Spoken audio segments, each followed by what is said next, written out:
Hello friends, അസ്സലാമു അലൈക്കും. അപ്പോൾ കുറേ നാളുകൾക്ക് ശേഷമാണ് കേട്ടോ ഞാൻ എൻ്റെ ഒരു ഓൺ വോയിസ് വീഡിയോ ആയിട്ട് വന്നിരിക്കുന്നത്. അപ്പോൾ ഇന്നത്തെ സ്പെഷ്യൽ ചട്ടിപ്പത്തിരിയാണ് കേട്ടോ. ചിക്കൻ്റെ ചട്ടിപ്പത്തിരിയാണ് ഉണ്ടാക്കാൻ വേണ്ടി പോകുന്നത്. അപ്പോൾ നമ്മുടെ ചിക്കനെ ഞാൻ കുറച്ച് ഉപ്പും മഞ്ഞൾപ്പൊടിയും കുരുമുളക് പൊടിയിട്ട് വേവിച്ച് വെച്ചിട്ടുണ്ട്. ഇനി നമുക്ക് നേരെ തന്നെ ഇതിൻ്റെ പ്രിപ്പറേഷനിലോട്ട് പോവാം. അപ്പോൾ പാനിലേക്ക് ഞാൻ ഓയിൽ ഒഴിച്ച് കൊടുക്കുന്നുണ്ട്.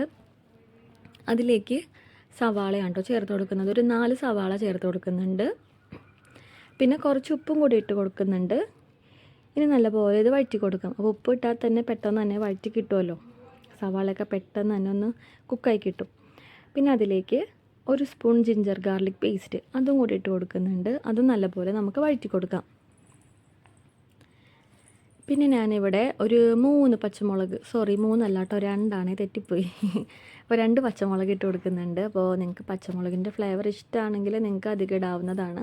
ഇപ്പോൾ ഇനി നമുക്ക് പൊടികളൊക്കെ ചേർത്ത് കൊടുക്കാം. കുറച്ച് മഞ്ഞൾപ്പൊടി, പിന്നെ ഒരു സ്പൂൺ കാശ്മീരി ചില്ലി പൗഡറാണ് കേട്ടോ. പിന്നെ 2 സ്പൂൺ ഗരം മസാല പൊടിയും കൂടി ഇട്ട് കൊടുക്കുന്നുണ്ട്. ഇപ്പോൾ ഗരം മസാല കുറച്ച് കൂടിയാലും കുഴപ്പമൊന്നുമില്ല, നല്ലൊരു ഫ്ലേവർ കിട്ടുമല്ലോ ഗരം മസാല ഇടുമ്പോൾ തന്നെ. ഒന്നും പറഞ്ഞ് അധികമൊന്നും ഇടണ്ട. ഞാനിവിടെ ഇതിന് ശേഷം കുറച്ചും കൂടെ ഗരം മസാല ഇട്ടിട്ടുണ്ടായിരുന്നു. അങ്ങനെ ഇതിൻ്റെ പച്ചമണം മാറുന്നവരെ നല്ലപോലെ വഴറ്റി കൊടുക്കുക. ഇനി നമ്മൾ നേരത്തെ വേവിച്ച് വെച്ച ചിക്കൻ ഉണ്ടല്ലോ, അതും കൂടെ നമുക്ക് ഈ മിക്സിലോട്ട് തട്ടി കൊടുക്കാം. ഇനി നമ്മുടെ ഈ ചിക്കനും ഈ മസാലയും കൂടെ നല്ലപോലെ വഴറ്റി വരണം. അപ്പോൾ നല്ലപോലെ നമുക്ക് ഇതൊക്കെ മിക്സ് ചെയ്ത് കൊടുക്കാം. അങ്ങനെ മിക്സ് ചെയ്ത് നമ്മുടെ മസാല ഇവിടെ റെഡി ആയിട്ടുണ്ട്. യെസ്, അപ്പോൾ ഓൾമോസ്റ്റ് നമ്മുടെ മസാലയൊക്കെ ഇവിടെ റെഡി ആയിട്ടുണ്ട്.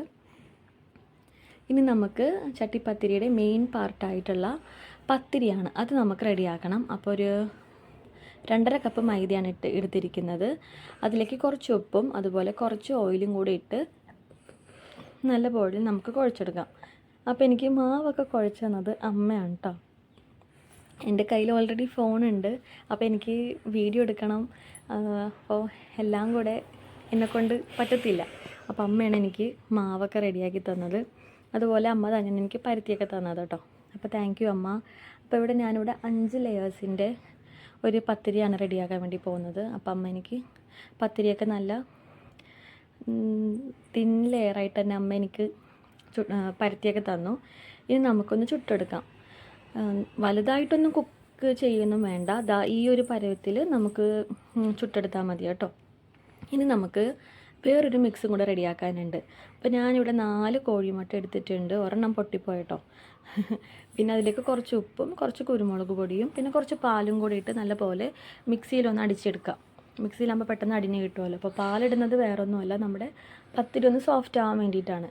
ഇനി നമ്മൾ നേരത്തെ കുക്ക് ചെയ്ത് വെച്ച ആ പത്തിരി ഉണ്ടല്ലോ, അത് ഇങ്ങനെ ഈ ഒരു മുട്ടയുടെ മിക്സിൽ ഇങ്ങനെ നല്ലപോലെ ഡിപ്പ് ചെയ്തെടുക്കുക. എന്നിട്ട് നമ്മൾ ഏത് പാനിലാണോ കുക്ക് ചെയ്യാൻ വേണ്ടി വെക്കുന്നത് അതിൻ്റെ അകത്ത് വെച്ച് കൊടുക്കുക. പിന്നെ അതിലേക്ക് നമ്മൾ നേരത്തെ മാറ്റി വെച്ച ആ ഒരു ചിക്കൻ്റെ മിക്സ് ഉണ്ടല്ലോ മസാലയുടെ, അതിങ്ങനെ ഇട്ട് കൊടുക്കുക. ഇത് തന്നെ സെയിം പ്രൊസീജിയർ നമ്മുടെ ഓരോരോ പത്തിരി ഇങ്ങനെ വെച്ച് കൊടുക്കുക. അപ്പോൾ ഇത് നിങ്ങൾ കാണുന്നത് ടോപ്പ് ലെയറാണ് കേട്ടോ. അപ്പോൾ ഞാൻ ഫുൾ വീഡിയോ അതിൻ്റെ എടുത്തില്ല, ഇത് ടോപ്പ് ലെയറാണ് കാണുന്നത്. അപ്പോൾ ബാക്കിയുള്ള ആ മുട്ടയുടെ മിക്സ് ഞാൻ ഈ ടോപ്പ് ലെയറിൽ ഇങ്ങനെ ഒഴിച്ചു കൊടുത്തു. അപ്പോൾ സൈഡിലൊക്കെ എന്തെങ്കിലും ഗ്യാപ്പൊക്കെ ഉണ്ടെങ്കിൽ അത് ഫില്ലായിക്കോളും. പിന്നെ ഗാർണിഷിന് വേണ്ടിയിട്ട് കുറച്ച് മല്ലിയിലയും കൂടി ഇട്ട് കൊടുക്കുന്നുണ്ട്. ഇനി നമുക്കിത് മൂടി വെച്ചിട്ടൊന്ന് കുക്ക് ചെയ്യാം. അപ്പോൾ കുക്ക് ചെയ്യുന്ന ഒരു രീതി എന്ന് വെച്ചാൽ നല്ല കട്ടിയുള്ള എന്തെങ്കിലും പാനൊക്കെ ഉണ്ടെങ്കിൽ, അല്ലെങ്കിൽ പഴയ പാനൊക്കെ ഉണ്ടെങ്കിൽ ഇതുപോലെ വെച്ചിട്ട് അതിൻ്റെ മേലെ വേണം ഈ പാത്രം വെക്കാൻ. ഡയറക്റ്റ് വെച്ചാൽ ചിലപ്പോൾ അത് കരിഞ്ഞു പോകാൻ ചാൻസ് ഉണ്ട്. അപ്പോൾ ഞാനൊരു ഇവിടെ മീഡിയം ഫ്ലെയിമിലാണ് വെച്ചേക്കുന്നത്. ഒരു 25 മിനിറ്റ്സ് വരെ നമുക്ക് കുക്ക് ചെയ്തെടുക്കാം. അപ്പോൾ കുക്ക് ചെയ്യുമ്പോൾ ഇതാണ് അടിവശം. അപ്പോൾ ഇതിപ്പോൾ റെഡിയാക്കി ഇട്ടിട്ടുണ്ട്. ഇനി മേലത്തെ വശം കുക്കായി കിട്ടണം. അതൊരു 5 മിനിറ്റ്സ് വെച്ചാൽ മതി.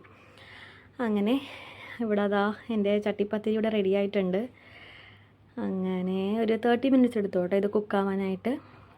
അപ്പോൾ ആക്ച്വലി ഇത് കാണുമ്പോൾ നമുക്കൊരു കേക്കായിട്ട് തോന്നും, പക്ഷേ ഇത് കേക്കല്ല, ഇത് ചട്ടിപ്പത്തിരിയാണ് കേട്ടോ. അപ്പോൾ അത്രയേ ഉള്ളൂ. Thank you for watching.